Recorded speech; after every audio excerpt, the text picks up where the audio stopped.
Assalamualaikum teman-teman, jumpa lagi. Hey, kamu yang baru join, jangan lupa di subscribe ya. Kali ini saya mau berbagi resep simple bagaimana cara membuat selai nanas yang bagus untuk membuat nastar ya teman-teman. Di sini saya menggunakan nanas Palembang yang sudah dikupas, ada 10 buah yang gede-gede kayak gini. Tuh, nanasnya cantik banget dan seger ya.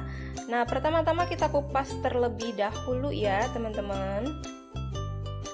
Setelah dikupas semuanya, lalu kalian bersihkan dan cuci tentunya. Nah, ini ketika memarut, pakailah sarung tangan karet biar kalian gak luka-luka tuh tangannya ya.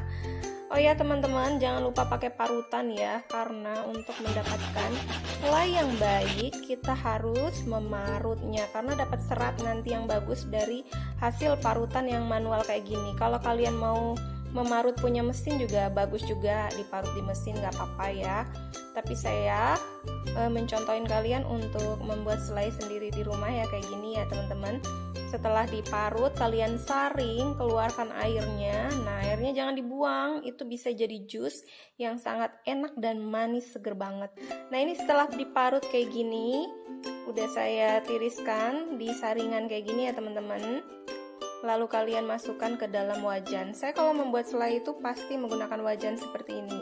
Nyalakan apinya dan biarkan airnya sampai benar-benar meresap ya, benar-benar airnya habis, dan kemudian nanti baru ditambahkan gula.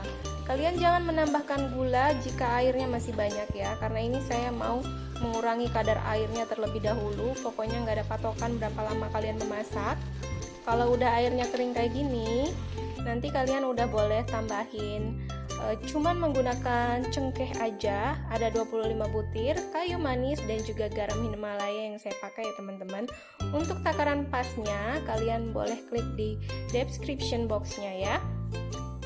Nah, ini saya udah kudek dengan rata. Ini airnya udah mulai berkurang ya teman-teman, kalian lihat sendiri.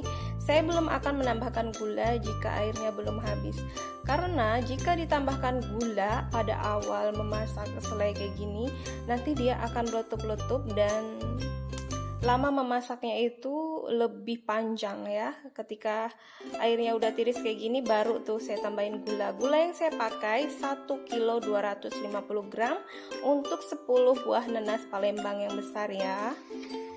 Nah, karena nanasnya ini udah manis, jadi gula saya tidak menggunakan banyak-banyak.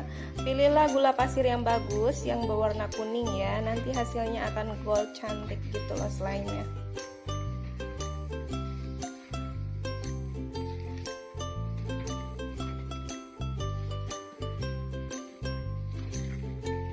Nah, ini kalian udah kudek ketika udah masuk gulanya. Jangan lupa ketika memasak selai nanas seperti ini, gunakan api sedang saja ya teman-teman. Tadi itu sebelum ditambahkan gula, itu nggak perlu selalu sering diaduk-aduk. Nah, ketika udah masuk gula kayak gini, takutnya dia lengket dan gosong di bawah, kalian harus terus mengontrolnya ya teman-teman. Lama memasaknya kurang lebih selama 3 jam. Saya akan mengajarkan kalian bagaimana membuat selai nanas yang bagus. Selai nanas itu harus benar-benar airnya itu kering, jangan sampai masih basah. Kalau memang kalian suka selai yang masih basah, itu cocoknya untuk roti tawar ya guys, bukan untuk selai nanas. Beberapa kali orang bertanya kepada saya, kenapa kok bikin nastar saya jadi pecah-pecah gitu ya mbak, kok nastar saya nggak cantik? Itu ada kesalahan pada pembuatan selai nanas ya teman-teman. Pastikan selai nanas kalian benar-benar kering, benar-benar kadar airnya menyusut total, dan itu akan membuat nastar kalian juga akan lebih awet dan tahan lama, anti bulukan. Nah, ketika selainya udah mulai matang, itu udah kayak gini warnanya. Ini belum ya teman-teman. Saya akan terus mengudek, pokoknya patokan saya itu 3 jam dengan api yang sedang. Sabar ya bikin selai nanas emang. Tapi kalau memang kalian menggunakan nanas cuma 2 buah, itu saya sarankan menggunakan gula 250 gram aja, disesuaikan ya. Dan lama memasaknya nggak bakal sampai 3 jam ya teman-teman, bisa saja cuma sekitar 50 menit ya. Nah, ini udah mulai matang dan lihat bener-bener dia udah meresap ya airnya, udah berkurang banget nih kadar airnya. Ini patokan saya seperti ini, tapi saya mau bikin dia lebih kering lagi ya. Kita udek-udek kembali. Oh ya teman-teman, ada lagi yang bertanya kepada saya, Mbak, bolehkah di blender? Saya nggak sanggup memarut nanas. Saya tidak menyarankan untuk di blender, karena ketika di blender itu akan halus dan kalian nggak akan dapatkan serat yang bagus seperti ini ya teman-teman.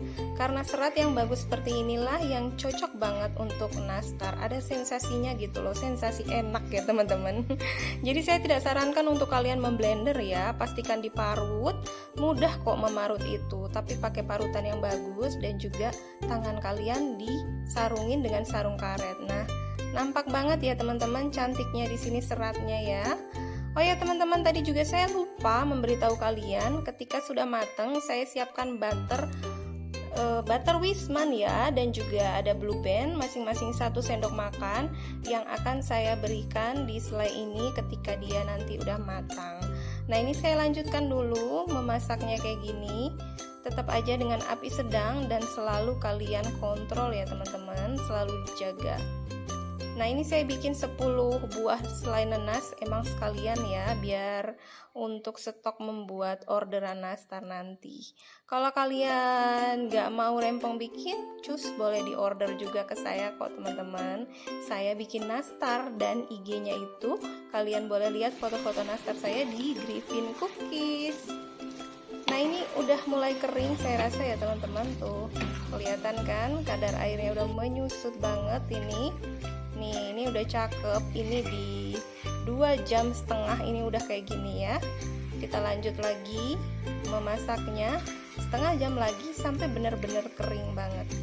Warnanya cantik ya teman-teman, gold ya, kayak gini.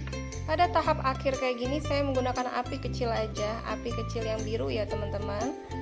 Dan saya menambah waktu setengah jam lagi. Ini udah mulai kering. Seperti tekstur yang saya inginkan, itu benar-benar kering seperti ini. Kalau udah kering seperti ini, kalian menggunakan nastar itu sangat mudah, tinggal dibulut-bulutin dan gak bakal lengket ya teman-teman.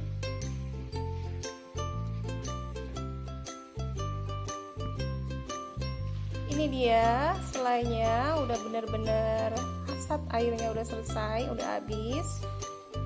Nah, kalau sudah kayak gini, nanti kalian matikan kompornya ya teman-teman. Setelah dimatikan apinya, kalian tambahkan butter Wisman 1 sendok dan juga margarin Blue Band sebanyak 1 sendok. Kemudian itu kalian udek-udek dengan rata ya. Saya tambahkan ketika apinya udah mati ya teman-teman.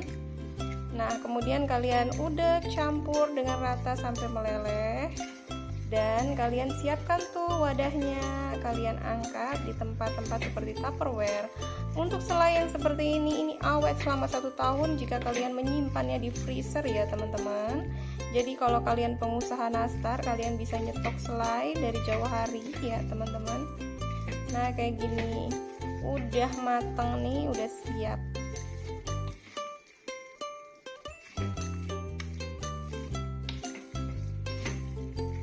Oke, saya mau pindahin dulu ke wadah yang kedap udara. Jangan lupa ketika disimpan, selainya itu udah dalam keadaan dingin baru masuk di kulkas ya teman-teman.